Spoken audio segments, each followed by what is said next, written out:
നമസ്കാരം. മിന്നൽ വേഗത്തിലാണ് വി സതീശൻ ഓരോ തീരുമാനങ്ങൾ എടുക്കുന്നത്. അത് നടപ്പിലാക്കുകയും ചെയ്യുന്നത് മിന്നൽ വേഗത്തിലാണ്. ആദ്യത്തെ തീരുമാനം തന്നെ പിണറായി വിജയനെ ഞെട്ടിച്ച തീരുമാനമാണ്. ഇരുതല മൂർച്ചയുള്ള ആയുധം തന്നെയാണ് ആദ്യം വി സതീശൻ തൊടുത്തുവിട്ടത് എന്ന് വേണമെങ്കിൽ പറയാം. കാരണം പിണറായി വിജയൻ തന്നെ അറസ്റ്റിലാകുന്ന, ഒരിക്കലും രക്ഷപ്പെടാൻ പറ്റാത്ത ഒരു ആയുധമാണ് അദ്ദേഹം തൊടുത്തുവിട്ടത്.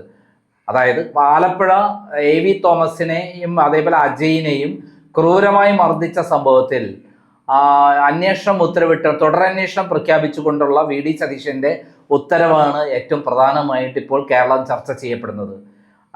പെട്ടെന്ന് തന്നെ രമേശ് ചെന്നിത്തല അതിൽ തീരുമാനമെടുത്തു. SP ഷൗക്കത്ത് അലിയെയും ബൈജു പൗലോസിനെ DYSPയെയും അതിൻ്റെ SIT ടീമിലേക്ക് എടുക്കുകയും അന്ന് തന്നെ തുടങ്ങിയതാണ് അന്വേഷണം. ഇപ്പോഴിതാ അതിൻ്റെ ഫയലുകളെല്ലാം എടുത്തപ്പോൾ ഞെട്ടിക്കുന്ന വിവരങ്ങളാണ് പുറത്തു വരുന്നത്. ആദ്യം കൊടുത്ത റിപ്പോർട്ടുകളെല്ലാം പൂഴ്ത്തിയിരിക്കുന്നു, അതെല്ലാം തിരുത്തിയിരിക്കുന്നു.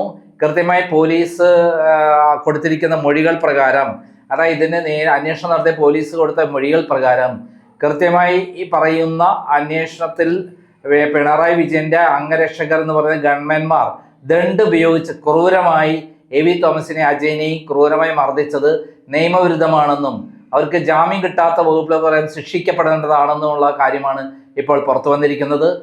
AV തോമസിന് ആദ്യം പോലീസിന് പരാതി കൊടുത്തെങ്കിലും പിന്നീട് കോടതിയിൽ പരാതിയും തെളിവുകളും സമർപ്പിച്ചിട്ടാണ് അന്വേഷണ ഉത്തരവിട്ടത്. ആ അന്വേഷണ ഉത്തരവിട്ട കാര്യത്തിൽ കൃത്യമായി തന്നെ അട്ടിമറികൾ സൃഷ്ടിക്കുകയാണ് ചെയ്തിട്ടുള്ളത് എന്നുള്ള കൃത്യമായുള്ള ആദ്യത്തെ വിവരമാണ് ഇപ്പോൾ പുറത്തു വന്നിരിക്കുന്നത്. അതായത് കേരളത്തെ നടുക്കിയ ഈ സംഭവത്തിൽ പിണറായി വിജയൻ്റെ നിർദ്ദേശപ്രകാരമാണ് അദ്ദേഹത്തിൻ്റെ ഗൺമാൻമാർ അനിൽകുമാറും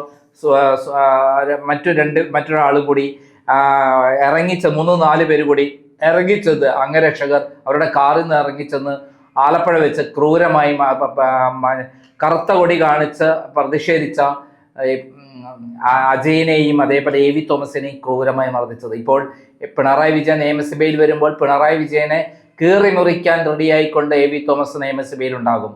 എന്തായാലും ഈ അന്വേഷണം ഇപ്പോൾ പോകുന്നത് ഷൗക്കത്ത് അലിയുടെ നേതൃത്വത്തിൽ അന്വേഷണം പോകുന്ന രേഖകളെല്ലാം പരിശോധിച്ച് കൃത്യമായി പോകുമ്പോൾ പിണറായി വിജയൻ കൃത്യമായി കുടുങ്ങുമെന്നുള്ള വിവരമാണ് പുറത്തു വരുന്നത്. പിണറായി വിജയനെ വിളിച്ചു വരുത്തി ചോദ്യം ചെയ്യാനും അനിൽകുമാറിനെയും അതേപോലെ അതിൽ ഉൾപ്പെട്ട മറ്റുള്ളവരെയും വിളിച്ചു വരുത്തി ചോദ്യം ചെയ്യാനുള്ള ഏർപ്പാട് ചെയ്തിരിക്കുകയാണ് ഇപ്പോൾ ഷൗക്കത്ത് അലി. പിണറായി വിജയനെ ആദ്യം ഇവരുടെ എല്ലാം മൊഴിയെടുത്ത ശേഷം മാത്രമേ പിണറായി വിജയനെ മൊഴിയെടുക്കുള്ളൂ. തീർച്ചയായും പിണറായി വിജയൻ അതിൽ കേസിൽ പ്രതിയാകുന്ന കാര്യങ്ങളാണ് പുറത്തു വരുന്നത്. നമ്മളിപ്പോൾ കാണാൻ പോകുന്നത് അവിടെ നടന്നിട്ടുള്ള ക്രൂരമായ മർദ്ദനത്തിന്റെ രംഗങ്ങളാണ്. കണ്ടല്ലോ, ഇതുപോലുള്ള കേരളത്തിൽ നടന്നിട്ടുള്ള രക്ഷാപ്രവർത്തനങ്ങളുടെ എല്ലാ കേസുകളും പോലീസ് തപ്പിയെടുക്കും. പോലീസ് തപ്പിയെടുത്ത് അതിലെല്ലാം തന്നെ ശക്തമായ നടപടി ഉണ്ടാകും. എവിടെയൊക്കെ ചെടിച്ചട്ടി കൊണ്ടും അതേപോലെ പാത്രങ്ങൾ കൊണ്ടും അതേപോലെ ദണ്ട് കൊണ്ടും ക്രൂരമായി പ്രതിഷേധക്കാരെ ആക്രമിച്ചിട്ടുണ്ടോ അവരെല്ലാവരും പൊക്കാൻ വേണ്ടിയിട്ട് തന്നെയാണ് തീരുമാനം. ഇതുപോലുള്ള ആയിരക്കണക്കിന് കള്ളക്കേസുകളാണ് കേരളത്തിൽ നടന്നിട്ടുള്ളത്. അതിലെല്ലാം തന്നെ പിണറായി വിജയൻ്റെ രക്ഷാപ്രവർത്തനത്തിൻ്റെ കാര്യങ്ങളാണ് നടന്നിട്ടുള്ളത്. എനിക്കെതിരെയുള്ള കേസ് എടുത്തു നോക്കിക്കഴിഞ്ഞാൽ നമുക്കറിയാം, വീണ ജോർജ് അറസ്റ്റിലാകും. എനിക്കെതിരെ ഒരു കള്ളപ്പരാതി കൊടുത്ത് എന്നെ അർദ്ധരാത്രി അറസ്റ്റ് ചെയ്ത് എന്നെ അർദ്ധരാത്രി പോലീസിൻ്റെ മുമ്പാകെ ഹാജരാക്കി, വീഡിയോ കോൺഫറൻസ് വഴി കൊറോണ കാലഘട്ടത്തിൽ ഹാജരാക്കി എന്നെ ജയിലിൽ അടയ്ക്കുകയാണ് ചെയ്തത്. എനിക്കെതിരെ യാതൊരു കാരണവശാലും നിലനിൽക്കുന്ന ഒരു കേസേ അല്ല ഞാൻ പബ്ലിഷ് ചെയ്തിട്ടുള്ളത്. ഞാൻ വീണ ജോർജിൻ്റെ എൻ്റെ കൈവശം അവർക്കെതിരെ ഒരു രേഖയും ഇല്ല. അതായത് അവരുടെ ഒരു വീഡിയോ ഉണ്ടെന്നും ആ വീഡിയോ എൻ്റെ കൈവശമുണ്ടെന്നും ഫോട്ടോ വീഡിയോ എൻ്റെ കൈവശമുണ്ടെന്നും അതൊരു കോപ്പി വേണം എന്ന് പറയുന്ന ഒരു കത്ത് എനിക്ക് കിട്ടിയപ്പോഴാണ് അങ്ങനെ ഒരു വീഡിയോ എൻ്റെ അടുത്ത് കൈവശമില്ല എന്ന് പറഞ്ഞത്. അതിന് IT Act 67A പ്രകാരമാണ് എന്നെ അറസ്റ്റ് ചെയ്തത്. 7 ദിവസം ഞാൻ ജയിലിൽ കിടക്കേണ്ടി വന്നു. ഇതേപോലെ വീണ ജോർജിൻ്റെ കൊട്ടേഷൻ ടീമിനെ കൊണ്ടാണ് എന്നെ കൊണ്ട് ഓഫീസിൽ ജോലിക്ക് കയറ്റി അവരെ കൊണ്ടൊരു SC/ST അഞ്ജു എന്ന് പറയുന്ന ഒരു പെൺകുട്ടിയെ കൊണ്ട് കള്ളപ്പരാതി കൊടുപ്പിച്ച് എന്നെ അറസ്റ്റ് ചെയ്ത് 34 ദിവസം ജയിലടപ്പിച്ചു. അവസാനം ഹൈക്കോടതി പറഞ്ഞു എൻ്റെ കൈവശം എനിക്കെതിരെ യാതൊരു തെളിവുമില്ല, ക്രൈം നന്ദകുമാറിനെതിരെ യാതൊരു തെളിവും. 34 ദിവസമാണ് എന്നെ ജയിൽ കിടത്തിയത്. അതിനുമുമ്പ് 7 ദിവസം കിടത്തി, പിന്നീട് 2 ദിവസം കിടത്തി. അങ്ങനെ 44 ദിവസം എന്നെ ജയിൽ കിടത്തിയ ഭരണകൂടമാണ് പിണറായി വിജയൻ്റെത്. ഒരു ചെറിയൊരു അന്വേഷണം നടത്തിയിരുന്നെങ്കിൽ അത് കൃത്യമായി പറ്റുമായിരുന്നു. ഇത് കള്ളക്കേസാണ്. പരാതി കൊടുത്തവരെ പിടിച്ച് അകത്താക്കാൻ നിമിഷങ്ങൾ മതിയാകുമായിരുന്നു. എന്നാൽ അങ്ങനെയൊന്നും പിണറായി വിജയൻ ചെയ്തില്ല. മാത്രമല്ല എന്നെ വേട്ടയാടുകയായിരുന്നു. പിണറായി വിജയന്റെയും അതേപോലെ വീണ ജോർജിന്റെയും തട്ടിപ്പുകളെക്കുറിച്ച് കൃത്യമായി ലോകത്തോട് വിളിച്ചു പറഞ്ഞ ഒരാൾ എന്ന രൂപത്തിലുള്ള പ്രതികാരം തീർക്കുകയായിരുന്നു.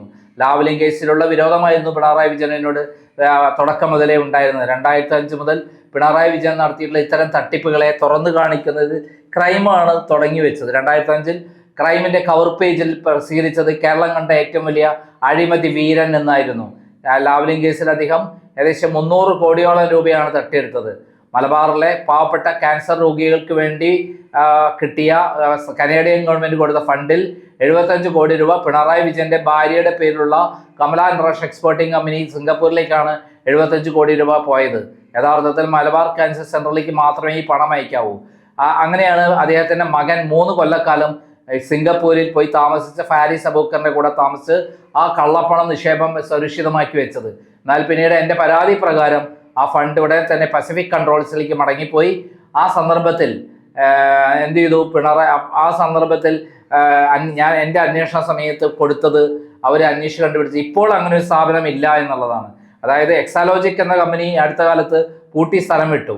അപ്പം പുതുതായി വന്നപ്പോൾ അവർ അന്വേഷണം ഇപ്പോൾ ഇല്ല എന്ന് പറയാൻ പറ്റും. പക്ഷെ മുമ്പുണ്ടായ കാര്യം അവർ അന്വേഷിച്ചില്ല. അത് പ്രത്യേകിച്ചും സിംഗപ്പൂരിൽ അത് കണ്ടെത്തുക ഇത്ര പ്രയാസമാണ്. സ്ഥാപനം പൂട്ടി പോയാൽ പിന്നെ തപ്പിയെടുക്കുക ബുദ്ധിമുട്ട്. പക്ഷെ അവർ വിചാരിച്ചാൽ ഗവൺമെന്റ് തലത്തിൽ വിചാരിച്ചാൽ കണ്ടെത്താൻ പറ്റും. ഇതൊരു കമ്പനി ആക്ട് പ്രകാരം അവിടെ രജിസ്റ്റർ ചെയ്തൊരു സാധനമാണ് സിംഗപ്പൂരിൽ. അങ്ങനെ ഇത്തരത്തിലുള്ള തട്ടിപ്പിന്റെ ആശാനാണ് പിണറായി വിജയൻ. ഇതിനെക്കുറിച്ച് പറയാനാണെങ്കിൽ നമുക്ക് ഇങ്ങനെ പറഞ്ഞ് പോകേണ്ടി വരും. അപ്പോൾ എന്തായാലും ഇപ്പോൾ ഷൗക്കത്ത് അലി പിണറായി വിജയനെ ചോദ്യം ചെയ്യാൻ വിളിപ്പിക്കുന്നു എന്നുള്ള വിവരമാണ്. മിന്നൽ വേഗത്തിലായിരിക്കും നടപടികൾ. അതിലായ പ്രതികളെ എല്ലാം അറസ്റ്റ് ചെയ്യും. അതോടൊപ്പം ഉണ്ടാകാൻ പോണത് ആ കേസ് അട്ടിമറിച്ച ആളുകളും കുടുങ്ങും. അവർ 3 വർഷം ജയിൽ ശിക്ഷ അനുഭവിക്കേണ്ടി വരും. അതോടൊപ്പം ഇതിന് കാരണക്കാരനായ പിണറായി വിജയനെയും അറസ്റ്റ് ചെയ്യാനുള്ള നീക്കങ്ങളാണ് ഇപ്പോൾ വളരെ ശക്തമായി നീങ്ങുന്നത്. അവസാനം പിണറായി വിജയനെതിരെ ഉപയോഗിച്ച ആദ്യത്തെ ആയുധം തന്നെ പിണറായി വിജയനെയും കൊണ്ടേ പോകൂ എന്നുള്ളതാണ് സത്യം. VD സതീശന്റെ അദ്ദേഹം പ്രതിപക്ഷ നേതാവ് എന്നുള്ള രൂപത്തിൽ അദ്ദേഹം സത്യപ്രതിജ്ഞാ ചടങ്ങിന് ക്ഷണിച്ചപ്പോൾ വളരെ സന്തോഷപൂർവ്വം അദ്ദേഹം ഓടിയെത്തുകയുണ്ടായി. കാരണം അദ്ദേഹം അറിയാം VD സതീശനോട് ഏറ്റുമുട്ടിക്കഴിഞ്ഞാൽ ഉണ്ടാകാൻ പോകുന്ന ദുരന്തത്തെക്കുറിച്ച് അദ്ദേഹത്തിന് അറിയാം. ശക്തമായ തിരിച്ചടിയാണ് തൻ്റെ കുട്ടികളെ തൊട്ടതിന് അദ്ദേഹം പറഞ്ഞ വാചകമുണ്ട്, മറക്കില്ല ഞങ്ങൾ എന്ന് പറഞ്ഞിട്ടുണ്ട്. അദ്ദേഹം അന്ന് പറഞ്ഞിട്ടുള്ള സംഭാഷണം കൂടി ഒന്ന് കേൾക്കാം. 15/12/2023 ഈ നവകേരള സദസ്സിന്റെ പരിപാടിയുടെ ഭാഗമായി അന്നത്തെ മുഖ്യമന്ത്രി ആലപ്പുഴ ജില്ലയിൽ എത്തിയപ്പോൾ റോഡരികിൽ പ്രതിഷേധം നടത്തിയ 2 പേർക്കെതിരായി മുഖ്യമന്ത്രിയുടെ ഗൺമാന്മാരായ ആളുകൾ വളഞ്ഞിട്ട് ആക്രമിച്ച സംഭവം കേരളത്തെ നടുക്കിയൊരു സംഭവം ഉണ്ടായിട്ടുണ്ട്. ഒന്നും മറക്കാൻ പറ്റുന്നില്ല.